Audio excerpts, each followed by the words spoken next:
ఇచ్చిన శ్రీనివాస్ గారికి ముందుగా ధన్యవాదాలు.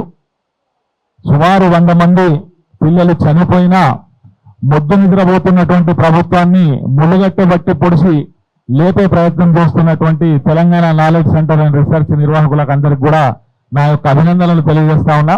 రాజకీయాలు మాట్లాడొద్దు, రాజకీయ పార్టీల ప్రస్తావన చేయొద్దని చెప్పి సీనంగా ముందే హెచ్చరించిండు. కానీ చిన్నరేవు తెలవకపోతే పాపం కలుగుతుందని చెప్పి నా అంతరాత్మ చెప్తుంది. కాబట్టి అసలు గురుకులాల విద్య అన్నది తెలవని మైనారిటీలకు 205 గురుకులాలు పెట్టి మైనారిటీ పిల్లలు కూడా ఎస్సీ ఎస్టీ బీసీ విద్యార్థులతో పాటు చదువుకోవచ్చు అని చెప్పిన ఆ గత ముఖ్యమంత్రి కేసీఆర్ గారికి వేదిక ద్వారా నేను ధన్యవాదాలు తెలియజేయలేక ఉండలేకపోతున్నా.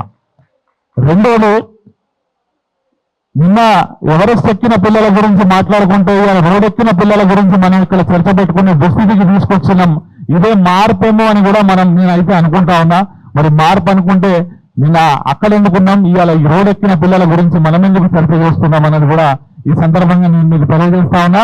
ఇది ప్రభుత్వాల యొక్క నిర్లక్ష్యం కాదు, ఇది నేరపూరిత నిర్లక్ష్యం, ఇది క్రిమినల్ నెగ్లిజెన్స్.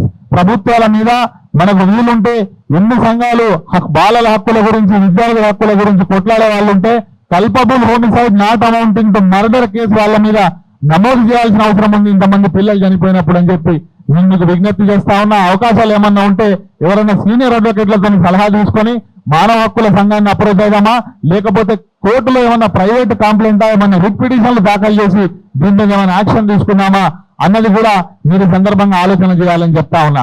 ఇక సమస్యల విషయానికి వస్తే, ఇందాక జైలు ప్రస్తావన తెచ్చారు కాబట్టి నాకు చిన్నప్పుడు నేను బాగా వెంట్రుకలు ఉండే కటింగ్ చేయించకపోతే మా బాబు చెప్తుండే, అరే ఖైదీ లెక్క తయారైన ఏమరా కటింగ్ చేసుకోలేని చెప్పి. నిన్న గురుకులాలకు పోతే పిల్లగాళ్ళ పరిస్థితి ఖైదీల లెక్క ఉన్నది. ఎందుకు కటింగ్ ఎందుకు చేయించలేరు అని అంటే, ఈ బార్బర్ అండ్ ధోబీలకు చెల్లించాల్సిన బిల్లులు నవంబర్ 2024 నుంచి పెండింగ్ లో ఉన్నాయి. మరి ఆ బాత్రూమ్ల దుస్థితి అట్లెందుకు ఉన్నది అని అంటే, గత 13 నెలల నుంచి బిల్డింగ్ల రెంట్స్ పెండింగ్ లో ఉన్నాయి.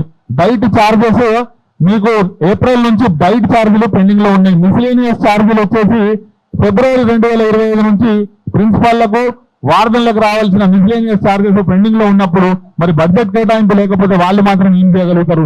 పిల్లలకు ఫుడ్ పాయిజనింగ్ అవుతుందనంటే కొత్త బియ్యం సప్లై చేశారు అని అంటా ఉన్నారు. అంటే నేను రాకముందు మీరు మీటింగ్ ఉందనంటే వివిధ గురుకులాల పిల్లలతోని టీచర్లతోని మాట్లాడినప్పుడు నా దృష్టికి వచ్చినటువంటి ఈ విషయాలు నేను మీ దృష్టికి తీసుకొస్తా ఉన్నా.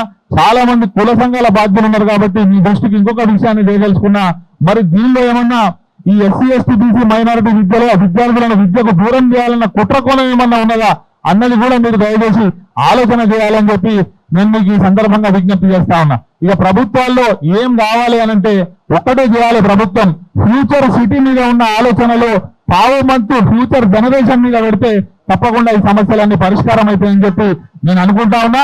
ఇంకోటి మీకు సూచన ఏంటిదనంటే, ఇవాళ ఏదైతే ఇంతమంది పెద్దలు ఇక్కడ కూర్చొని ఉన్నారో మీరందరూ ఒక కమిటీగా ఒక 10-15 మంది ఏర్పడి గురుకులాల సందర్శన కార్యక్రమం పెడితే బాగుంటది. మీరు ముందు కార్యక్రమం కరీంనగర్ తీసుకోండి, అక్కడ మీరు వస్తే మీకు భోజన వసతి ఏర్పాట్లు చేసే బాధ్యత నేను తీసుకుంటా అని చెప్పి మీకు తెలియజేస్తూ ఈ అవకాశం ఇచ్చిన నిర్వాహకులకు ధన్యవాదాలు తెలియజేస్తూ ముగిస్తా ఉన్నా. థ్యాంక్ యూ అన్న. తప్పకుండా